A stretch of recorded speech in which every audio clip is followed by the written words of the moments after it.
A frantic comm burst cut through the tension on every deck. "Don't do it, Captain. They'll tear us apart." But the order was given. Against unyielding alien firepower, humanity's final cruiser was to make a final stand. A stunned silence rippled among the crew. The moment of truth was here. An intergalactic armed conflict had torn apart the galaxy, leaving its star lanes padded and thick with the detritus of war that resurged every couple of centuries. Amazing alien might had risen and fallen in the eternal struggle for territory and power. At the far edges of this cosmic battlefield, humanity tried to establish its own small footprint. Their outposts huddled at the edges of disputed territory, outgunned by the older empire's more powerful fleets. For a time, human colonies quietly fortified their defenses, establishing trade treaties where possible and strained neutrality where necessary. But rumor told of another, hungrier enemy, a league of advanced species so fanatical they were unquenchable. System by system, they hacked a bloody swath through less organized adversaries, enslaving or exterminating those who resisted. As these stories crystallized into fact, human leadership accepted that war was a foregone conclusion. A tenuous alliance with some sympathetic species barely provided hope. Together, they shared intelligence and determined the next probable route of invasion for the alien coalition. It was clear what it had to be: the Belor sector, where the resource-rich planets were circled by a ring of human-occupied worlds. If it should fall, the road to Earth's heartland lay wide open. Hasty preparations ensued. We fitted old cruisers with something experimental: shield modules. Tired volunteers from remote colonies paid the battered Terran defense fleet a visit. Scientists frantically re-engineered alien propulsion systems to be comparable to the Coalition's unstoppable warp drives. All the while, the galaxy was watching. Most of the alien empires thought humanity was too young to put up a real defense, and that they would snap at the moment the Coalition's fleet arrived. But Earth refused to yield. They had selected one system, a singular star, a final choke point, a place to stand no matter the cost. Aging into an already better day, a cruiser was entered, the TDS Vigilant. Barely functional by the standards of more advanced species, it nonetheless had a crew of battle-hardened veterans who had fought pirates, minor alien aggressors, and the horror of deep space exploratory travel. Captain Yelena Drake was in charge. Drake, who had grown up on the fringe station Nova Carthage, was known for being a brilliant but unorthodox strategist. Her steely determination had pulled the Vigilant through crises others felt were impossible. A varied group of officers served under Drake. Commander Tavarek, an intelligence specialist who had traded the comforts of academia for the reality of war. Lieutenant Commander Soren, the stoic chief engineer who had personally welded new shield arrays onto the Vigilant's hull. Lieutenant Narai, an audacious pilot from one of the diaspora worlds, who knew how to milk every ounce of performance from the battered engines. Corporal Nguyen, the leader of the ship's marine detachment, whose experience with ground combat gave him a powerful calm during tense boarding actions. Despite the Vigilant's catch-as-catch-can deficiencies, turbulent shield output, half-century-old reactors, jury-rigged weaponry, its crew thought it could still stand against the dark tide. They defended a star system with a small colony, Tanaris IV, that had become a rally point for Allied warships. But the alien coalition advanced, and so did what was left of Earth's fleet, battered from prior skirmishes and crumbling under the burden of catastrophic losses. Inside hastily built fortifications around the orbit of Tanaris IV, the Allied defenders prepared for annihilation. Accounts trickled in of entire star systems consumed by the Coalition's implacable fleet. Rumor had them as an amalgam of at least 3 powerful species: the Vraki, known for its advanced energy weapons; the Sorial, whose barrier shield technology had proven nigh impossible to penetrate; and the Mizran, masters of infiltration and sabotage. Their fleets dwarfed what the Terrans and their allies could bring to bear. Alarms blared on all decks of the Vigilant as sensor sweeps alerted of incoming warp signatures. This was it. The Coalition had arrived.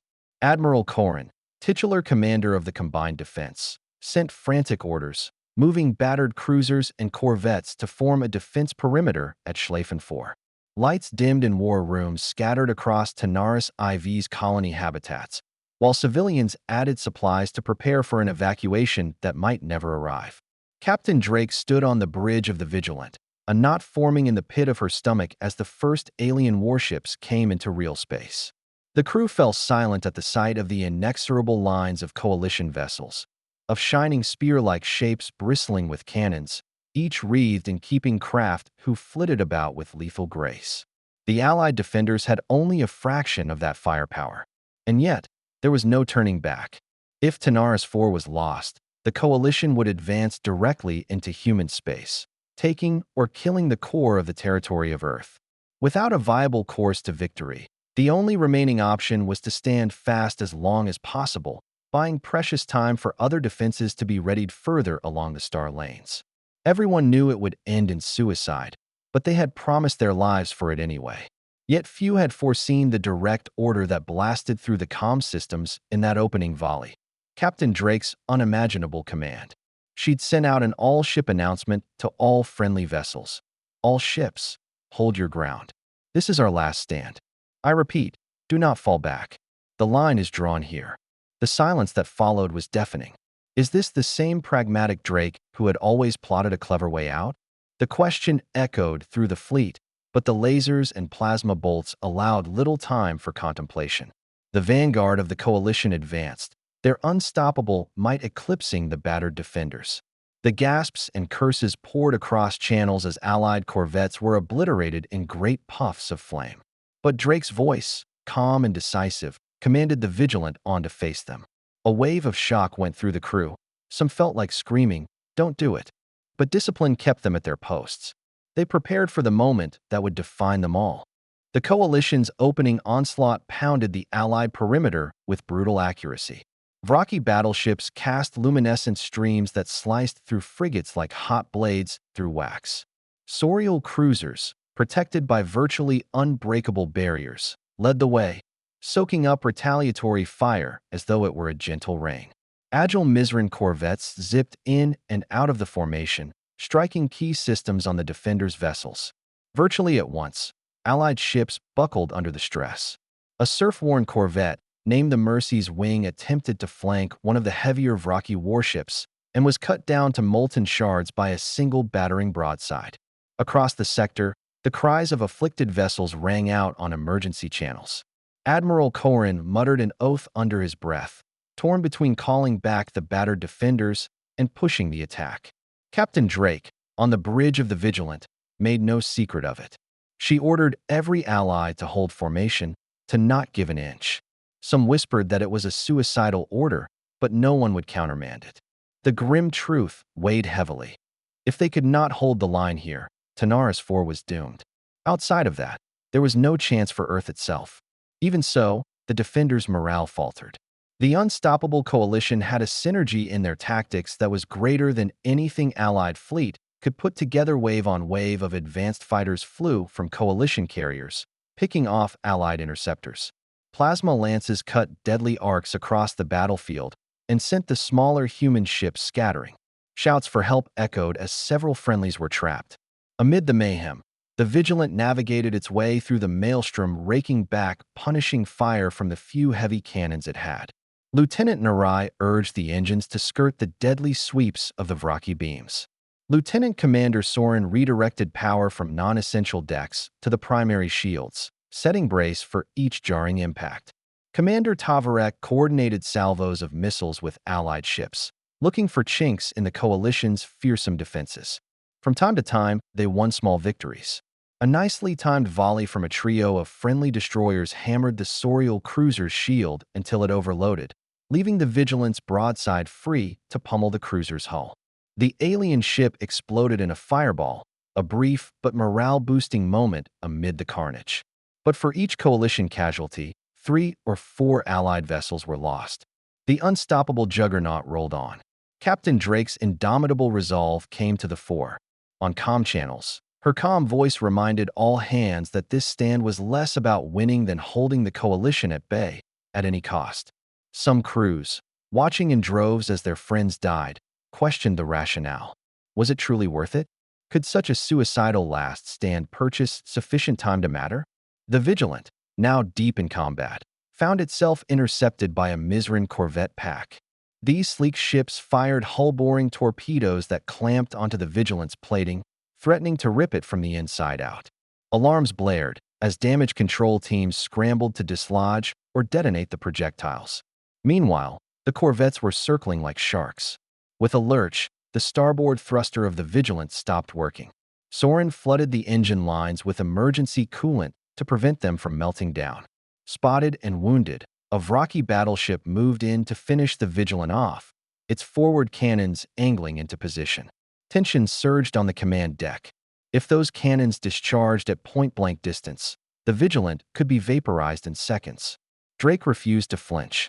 She shouted an order to Narai, a full burn, directly towards the battleship. The entire crew at once felt their stomachs drop as they threw themselves at the enemy. The Vraki captain, caught off guard by such a brazen opposition, hesitated long enough that the Vigilant slipped underneath of its main firing arcs. Tavarek fired a barrage of short-range missiles that targeted the battleship's underbelly. It had to break off when flames and debris spiraled outward. For that moment, the Vigilant endured. Elsewhere, the Allied lines collapsed under constant pressure. Admiral Koren had tried to form a second defensive ring, but the coalition already knew where to attack their key logistic collateral. Carriers without fighter support attempted to retreat, only to be pinned by Sorial cruisers that pummeled them back into submission. Over an open channel, Koren's voice called out, encouraging any ships still alive to regroup close to Tanaris IV's orbit. In the midst of the swirl, the captain's last stand command took on fresh luster. Over a patchwork of intermediary channels, the beleaguered defenders learned that the Vigilant was still running and won't give up. There was something infectious about the audacity of Drake. A half-crippled frigate dubbed the Iron Whistle board with one last burst and rammed a coalition corvette, taking both ships out of the fight. Another Allied cruiser, the Mistral, blockaded a path for evac shuttles pulling away from Tanaris IV's surface, soaking missile impacts that tore it apart. These heroic acts, fueled by the determination of the captain, sent ripples across the galaxy, a message that humanity would not yield easily. And yet, the irresistible tide continued. Coalition bombers battered Tanaris IV's orbital defenses, reducing entire platforms to rubble in a single pass. The planet's surface was shaking with stray bombardments raining down. Civilians holed up in subterranean bunkers, unclear if a rescue would arrive. The coalition's encircling blockade seemed set to suffocate the entire system. In the Vigilance corridors, fear and exhaustion pressed down on each of them. Fluctuations in power ran wild, the overhead lighting flickering. There were too many wounded from hull breaches in the medical bays. Corporal Nguyen's Marines sprinted to contain small boarding parties that had secured itself to the hull. But over all of it, Drake's command rang out, "Hold the line." Even doubters acknowledged that any retreat at this point assured the planet's demise. With every minute that passed, the enemy's frustration became more apparent. They had anticipated a rapid take of Tanaris IV. These ragtag human and allied ships, following the decree of a single stubborn captain, had simply slowed them down. A Sorial warship broadcast a contemptuous message: "You delay the inevitable. Surrender, and perhaps your lives will be saved." Drake's answer, heard in sharp relief on the air, was never. That stubborn refusal stoked even more conflict.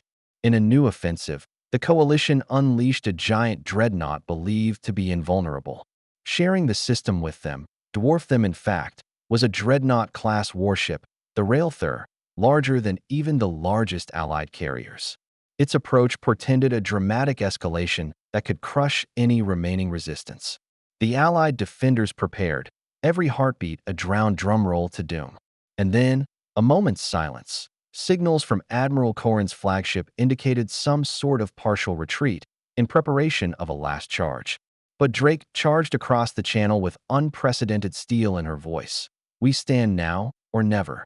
If we surrender, Tanaris IV is lost. Our people die. The line is drawn. We do not move." Some Allied commanders exploded with fury. "Don't do it, Drake. We can't hold." But the others, inspired by her conviction, rallied around the Vigilant. A battered corvette, two only partially operational destroyers, a couple of handfuls of short-range fighter squadrons whose original complement was half redeployed. They tenaciously held onto the remnants of the devastated formation, forming a stalwart circle of space around Tanaris 4. But on that day, no one could say those humans had lost their will to protect their own.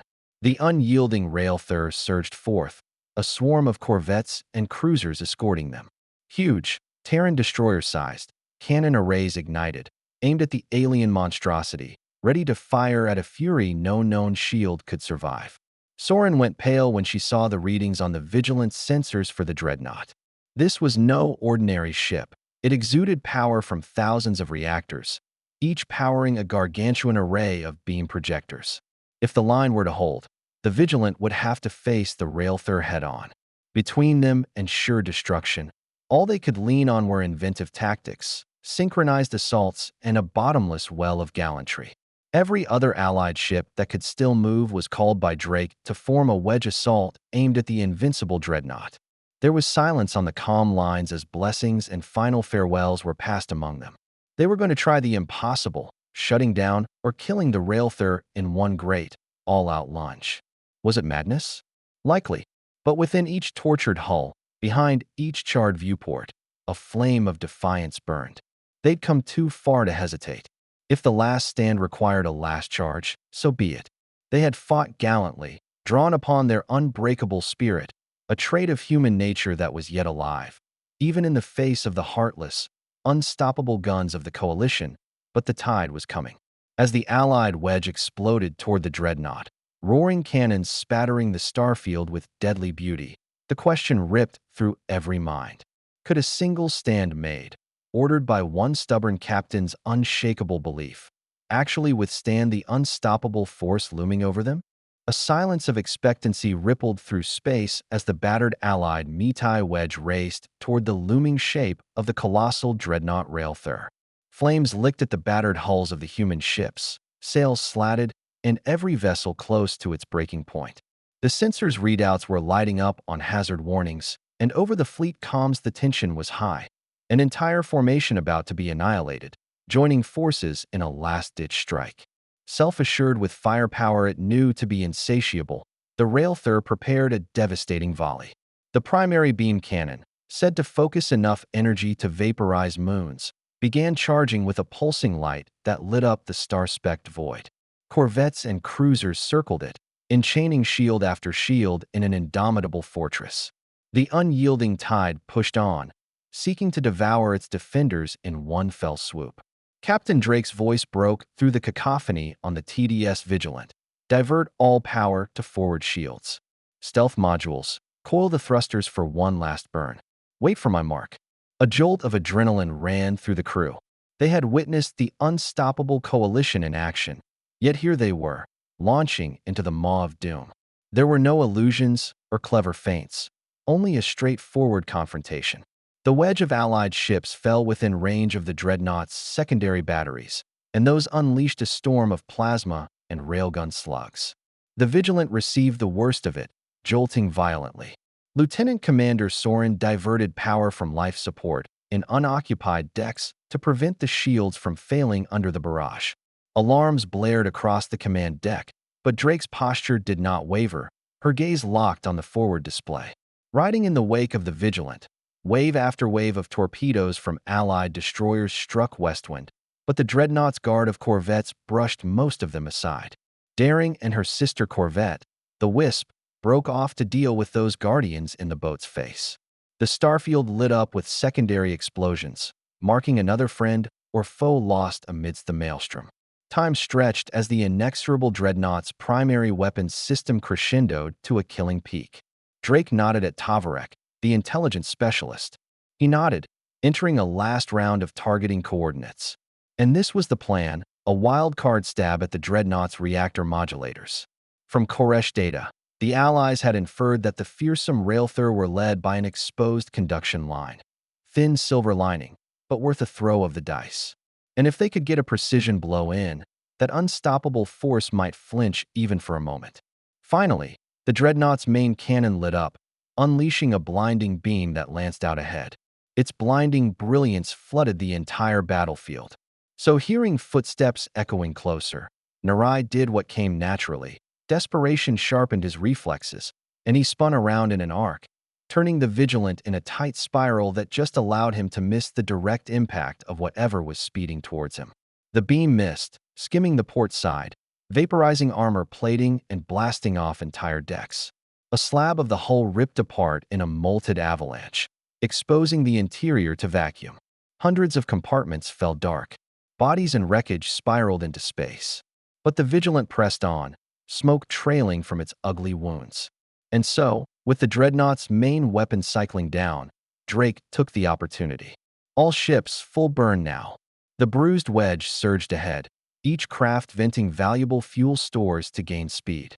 The indefatigable Dreadnought's defenders rushed to the pennants, but the Allied vessels, miraculously, discovered a devilishly thin corridor in the annuli, wrenched open by the abortive valor of corvettes prior. Well-timed torpedoes from the Allied destroyers slipped into that gap just in front of the Vigilant. Next, the Vigilant's forward rail cannon roared out, propelling high-density slugs at near maximum velocity. Even as the invincible Dreadnought's secondary guns moved to track him, they had to contend with a storm of warheads. Booms cascaded across its sound-deadening shields. In that moment, the Wedge's collective force struck a radius of overpressure, sonic interference, and energy so extreme that the Railthur's defensive fields buckled. The smoke and energy flares held, making a half-second gap emerge. Barely enough time for the Vigilant to deliver a direct shot at the Dreadnought's conduction line. Tavarek triggered off the firing command, unleashing a specialized warhead meant to dig through advanced hull plating. The warhead struck, sending a shockwave that rocked the entire Dreadnought from the inside. Just as it had been immune to Allied fire, the impenetrable fortress now showed signs of instability on Allied sensors. But the Dreadnought was not yet complete. Angered, it fired a slew of punishment beams. One slammed into an Allied destroyer, destroying it in a single blinding burst. Another struck the Vigilant's starboard side, tearing away additional plating and exposing critical systems. Lieutenant Commander Soren and the engineering team struggled to avert the core meltdown. The whole ship lurched, half the compartments thrown into darkness, but even so, the Vigilant pressed the attack.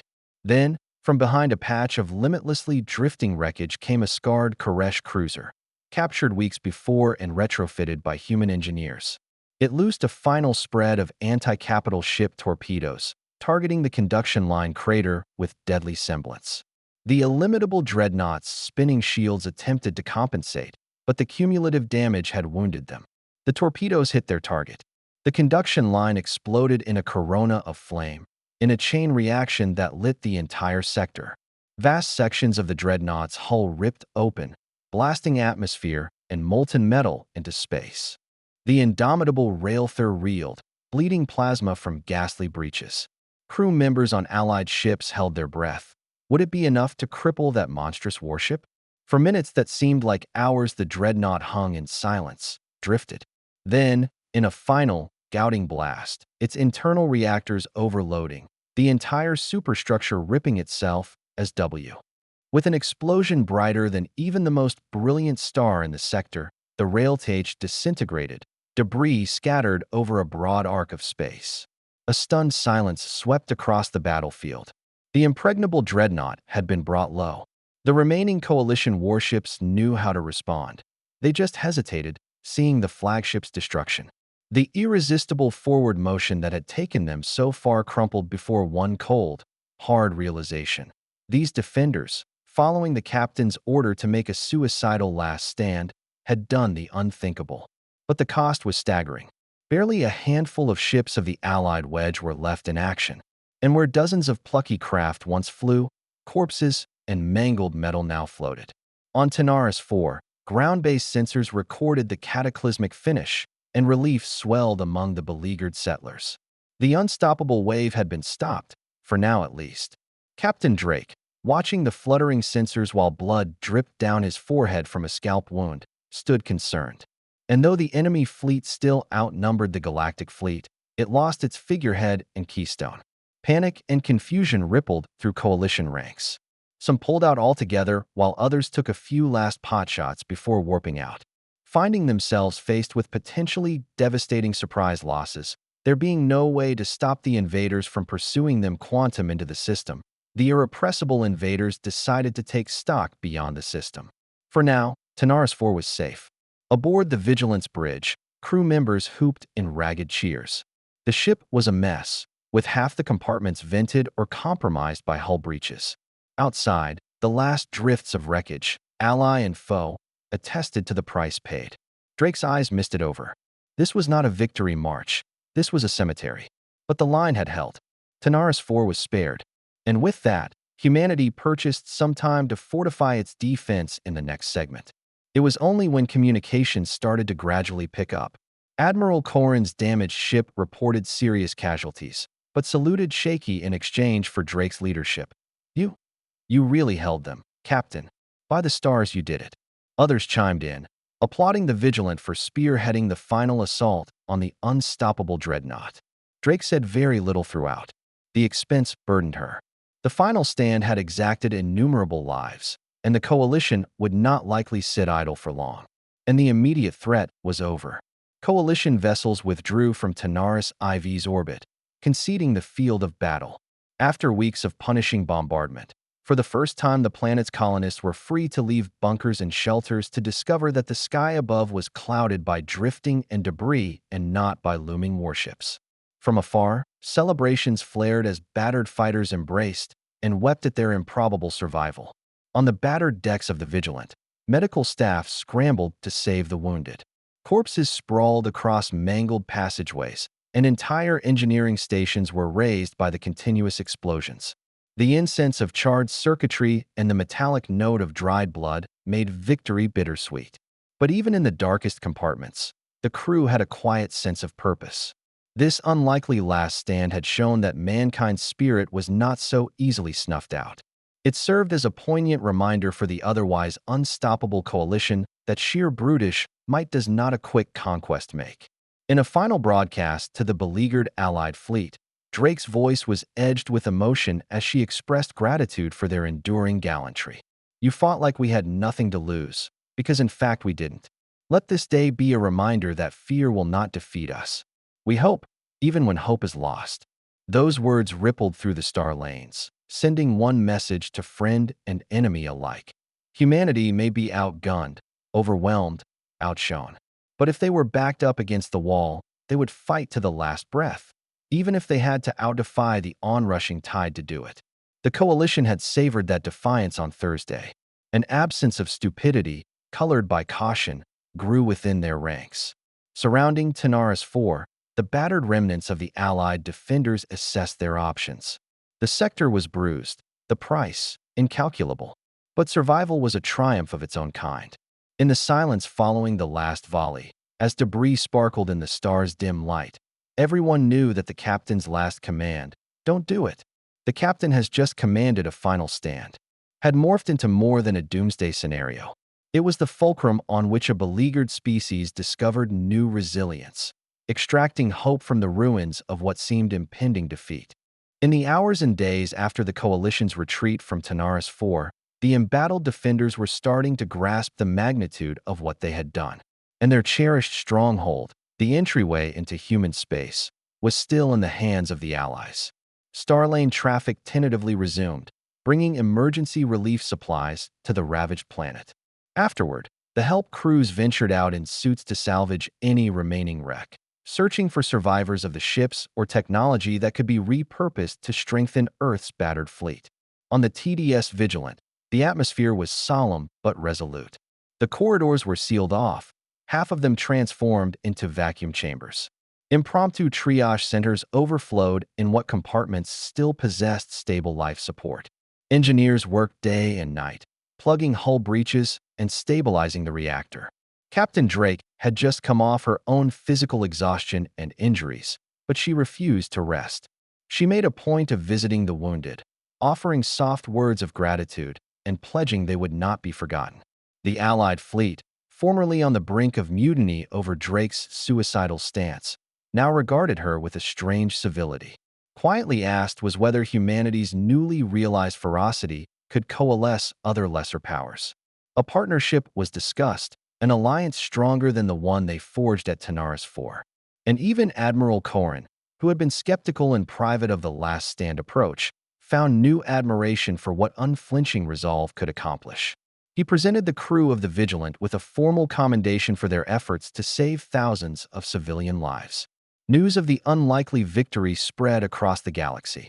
Reporters on neutral stations narrated how the ragtag defenders of a single sector had frustrated the momentum of the unstoppable coalition.